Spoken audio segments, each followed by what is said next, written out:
The black luxury sedan slowed as it approached the iron gates. Not just gates. Walls. Tall stone pillars wrapped in ivy. Armed security cameras tracking every inch of movement. A private estate hidden deep in the hills of Atherton, California, where billionaires lived quietly and power never slept. Lena Carter swallowed hard. This place didn't feel like a home. Felt like a fortress. She stepped out of the car, the cold autumn air biting against her skin. Her long beige coat was borrowed. Her shoes were second-hand. Everything she owned felt painfully small compared to the world standing in front of her. A tiny hand slipped into hers. "Mommy," a small voice asked softly, "is this where my daddy lives?" Lena looked down at her son. Noah was 4 years old. Too young to understand money. Too young to understand danger. His curls framed his face perfectly, his cheeks round with innocence. But his eyes, those dark eyes belonged to a man she hadn't seen in 5 years. "Yes, baby," she whispered. "This is where your daddy lives." He still was. All she had was a letter. No return address. No signature. Just one sentence that changed everything. "The Park family deserves to meet their heir." The driver shifted nervously. "Ma'am, you sure about this?" Lena straightened her spine.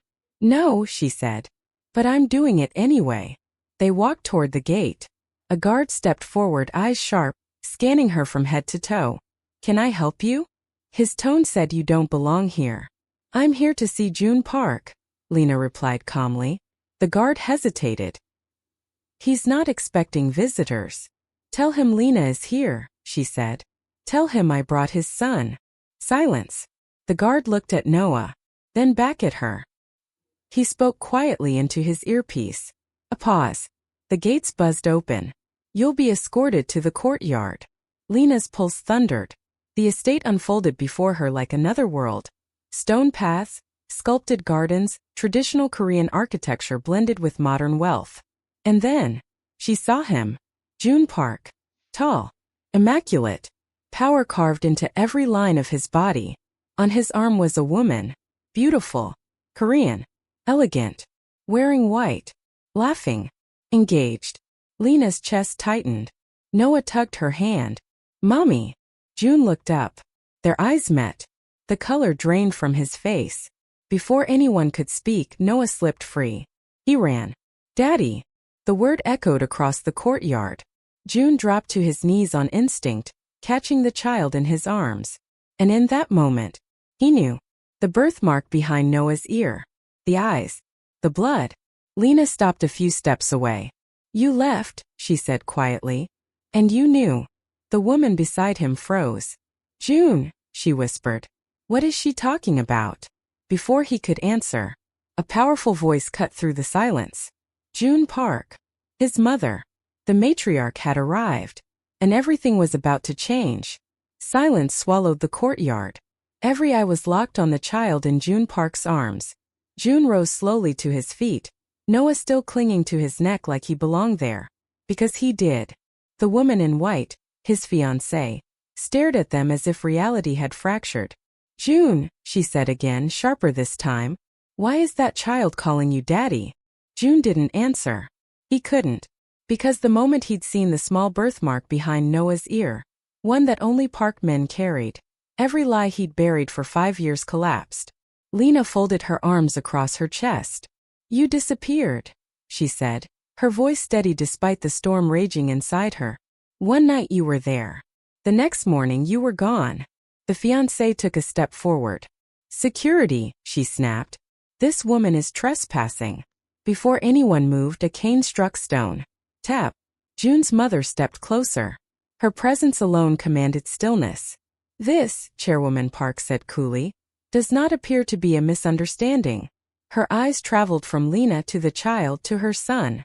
"Explain. Now." June swallowed. "Mother." "No," she cut in. "Answer the question I have not yet asked." Lena met the older woman's gaze without flinching. "My name is Lena Carter," she said. "Your son and I were together in Connecticut 5 years ago. I didn't know who he really was. I only knew the man I loved." A sharp inhale rippled through the gathered family members. The fiancé laughed, high and brittle. "This is absurd. Anyone can claim anything.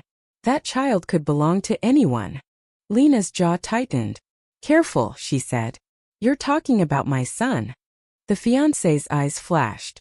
And you're standing on my fiancé's family estate. Chairwoman Park raised a single finger. The argument died instantly. How old is the child? She asked. 4, Lena answered. 4 years and 2 months. The matriarch nodded slowly. Timing aligns, she murmured. June's fiancé stiffened. You can't be serious. I am always serious, Chairwoman Park replied. She turned to her son. Is he yours? June's shoulders sagged. Yes, he said. He is. The word landed like thunder. The fiancé staggered back. You're lying. I'm not, June said hoarsely. Chairwoman Park exhaled once. Then this will be handled properly, she declared. DNA confirmation. Today. The fiancé's face flushed with humiliation. And what about me? You, the matriarch said coldly. We'll wait. She turned to Lena. You and the child will remain on the estate until results return. Lena nodded once. That's all I wanted. The truth. As staff escorted her away, Lena glanced back. June was still standing in the courtyard. Hands shaking, world unraveling. Good, she thought. Let him feel it. The garden parlor was too quiet. Too elegant. Floor-to-ceiling windows overlooked manicured hedges and stone lanterns, but Lena barely noticed. Her attention was fixed on her son, who sat on the rug stacking wooden blocks as if nothing in his world had just exploded. She envied him. A knock sounded at the door. Lena stiffened, instinctively moving closer to Noah. Come in, she said. The door opened. June stepped inside. Alone. For a long moment, neither of them spoke. He looked different than she remembered, older, harder. Power weighed on him now. But the shadows under his eyes told her something else, too. Regret. You shouldn't have come here, he said quietly. Lena let out a short laugh. Funny. I thought you'd say thank you for bringing your son back into your life. He flinched.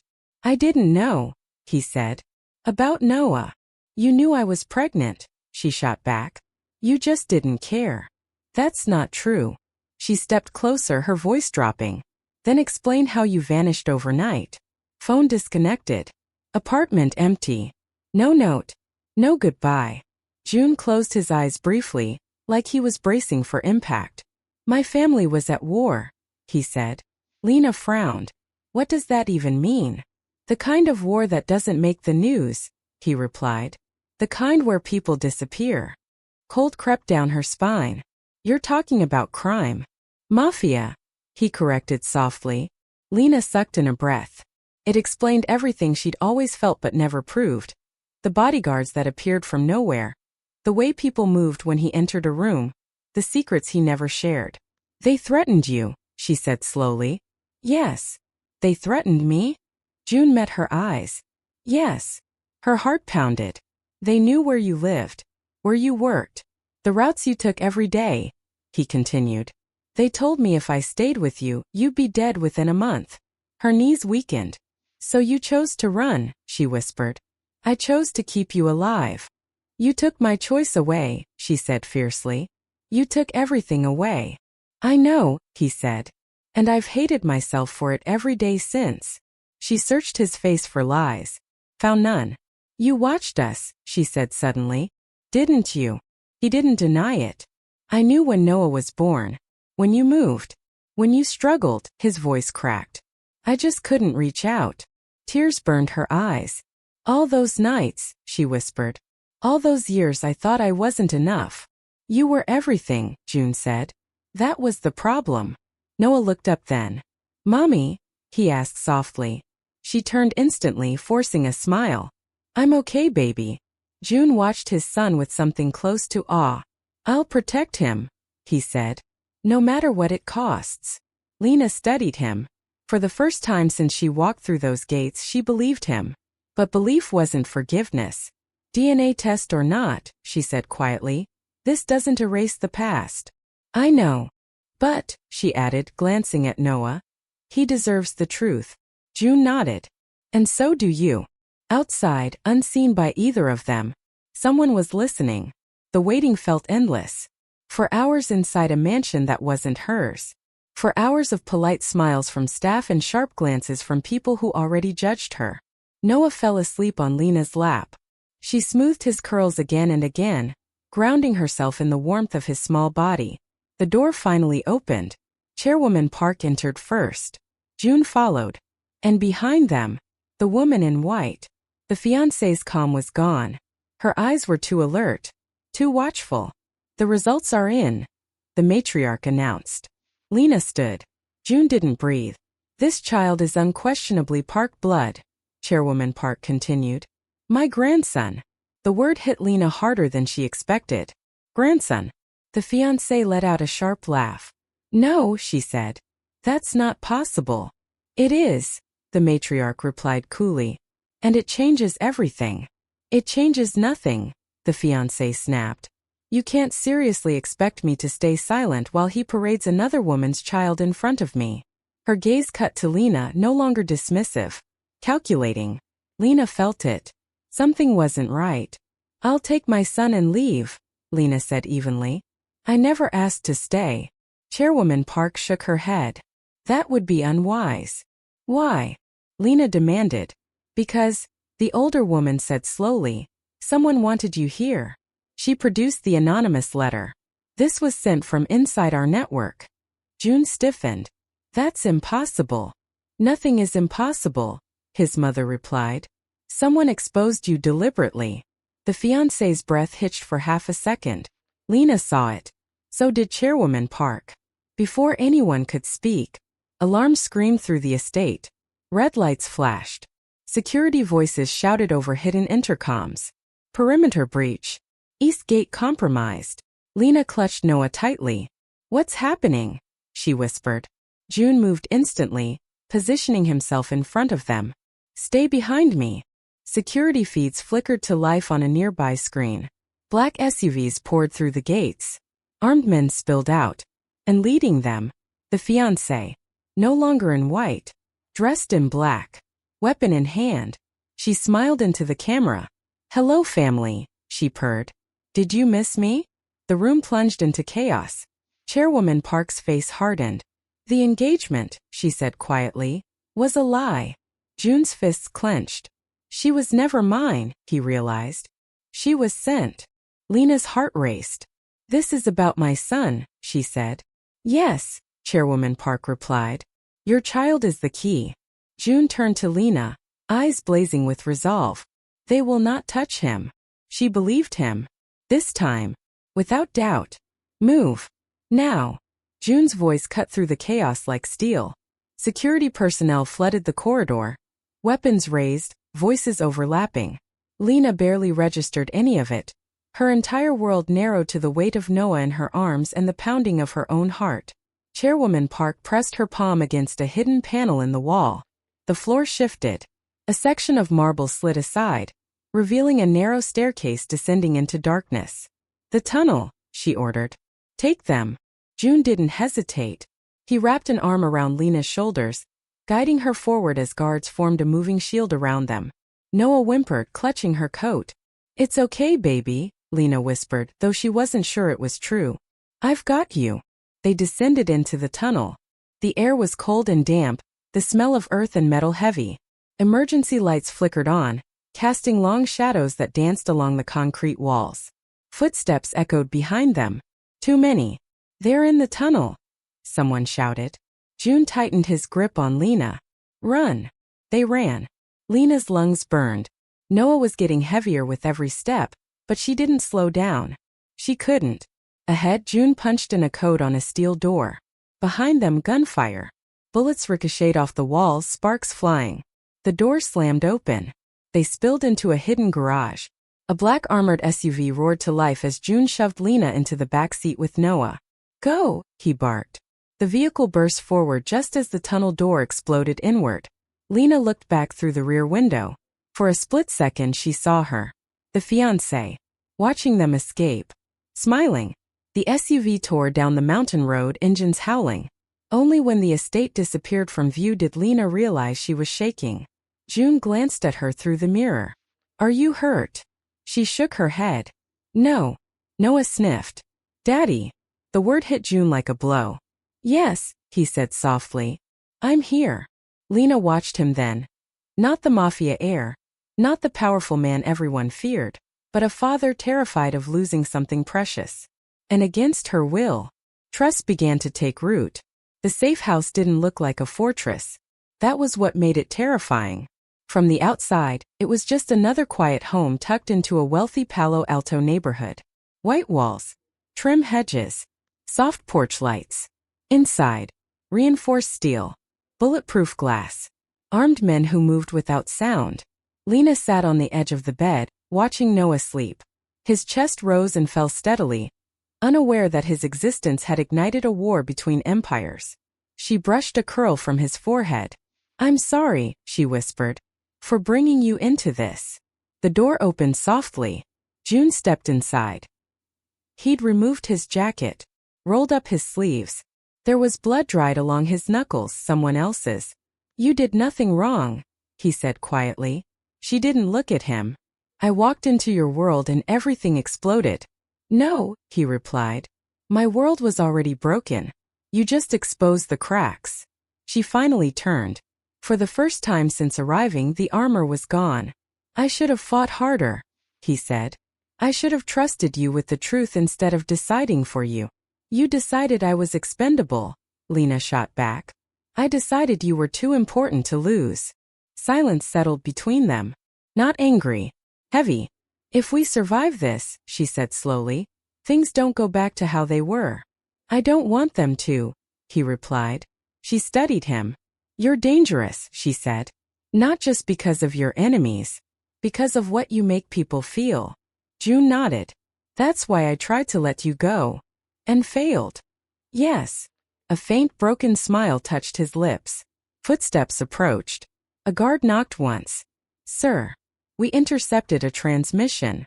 June's jaw tightened. From her, the guard added. Lena's pulse spiked. The fiancée. She's not done, June said grimly. He turned back to Lena.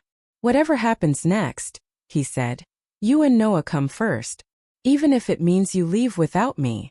Her throat tightened. No, she said. I didn't come this far to run again.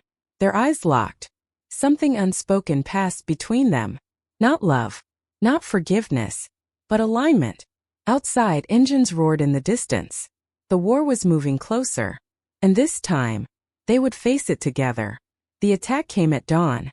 Lena heard it before she saw it. The sharp crack of glass. The scream of alarms. The sudden thunder of boots pounding through the house. She grabbed Noah instantly. Mommy, he cried, confused and scared. It's okay, she whispered, heart racing. Hold on to me. The door burst open. Armed men flooded the hallway. Faces covered, movements precise. This wasn't a robbery. This was an extraction. June appeared in front of them like a wall. Gun raised. Jaw set. Get behind me, he ordered. Shots rang out. Chaos swallowed the room. Lena ducked, shielding Noah with her body as guards returned fire. Smoke filled the air. The sound was deafening. Then, everything stopped. A single voice echoed through the hall. Enough. The men froze. She stepped forward. The fiancé. Hair pulled back. Black tactical clothing. Eyes calm. Confident. You've made this very difficult, she said, her gaze fixed on Lena. But I only need the child. June's finger tightened on the trigger. Touch him and you die. She smiled. That's the problem, June. You won't shoot. She raised her hand. Two guns pressed instantly against Lena's head. Noah screamed. Stop. Lena shouted. Please. Mommy. Noah sobbed, clinging to her. The fiancé tilted her head. He's precious. I understand why you fought so hard. She looked at Lena. You can end this, she said calmly. Come with us. Quietly. No more blood. June's voice cracked. Lena, don't. She looked at him. Really looked. The man who had abandoned her. The man who had come back for their son. The man who would burn the world to protect them. And she knew. If she didn't go, Noah would die. She kissed her son's forehead, holding him tight. I love you, she whispered. No matter what happens. No, June said hoarsely. I won't let you. You don't have a choice, Lena replied softly. She met the fiancé's eyes. I'll come, she said. But you leave my son. The fiancé's smile widened. Smart woman. The guns lowered just enough. The men moved fast. Lena was pulled away. June lunged forward, and a gun pressed to Noah's head stopped him cold. I swear to God, the fiancé said lightly. One more move and he grows up without either of you. Lena screamed his name as she was dragged down the hallway. The last thing she saw was Noah reaching for her. Mommy! The door slammed shut. Silence followed. June collapsed to his knees. And in that moment, the war became personal. The warehouse smelled like oil and rust. Lena sat on a metal chair, wrists bound, heart pounding so loudly she was sure they could hear it. The room was massive, concrete floors, steel beams, shadows swallowing the corners. Across from her, Noah, unharmed, alive. That was all that mattered. The fiancé stood near him, calm, composed, as if this were a boardroom meeting instead of a kidnapping. You should be proud, she said casually. Most mothers break much faster. Where is he? Lena demanded. Where's June? Oh, he's coming, the woman replied. Men like him always do. Footsteps echoed. Heavy. Deliberate. An older man stepped into the light. Chairman Kong. The real power behind everything. The park heir, he said, studying Noah with interest. So small. So valuable. Leave him out of this, Lena said fiercely. Take me instead. Kong smiled. You already gave yourself. Before he could say more, gunfire erupted. Lights shattered. Screams filled the warehouse. Smoke exploded across the floor. Federal agents. Down. Chaos consumed the space. Lena felt hands grab her. Strong. Familiar. June. I've got you, he breathed, cutting her restraints. Noah cried out. Daddy. June scooped him up instantly. The fiancé tried to run. She didn't make it far. Agents swarmed. Cuffs clicked. Chairman Kong dropped to his knees, defeated. Outside, sirens wailed into the night. It was over. 3 months later. The park estate was quieter. Cleaner. Safer. The shadows had retreated. Lena watched Noah chase butterflies in the garden. Laughter filling the air. June stood beside her. I don't expect forgiveness, he said. Only a chance to do better. She took a breath. We start slow, she said. For him. His eyes softened. For him. 1 year later. Lena stood at the gates again. This time, she wasn't afraid. Noah ran ahead, laughing. June took her hand. Not as a savior. Not as a king. But as a man who finally chose his family over his empire. She squeezed his hand once. And together, they walked forward.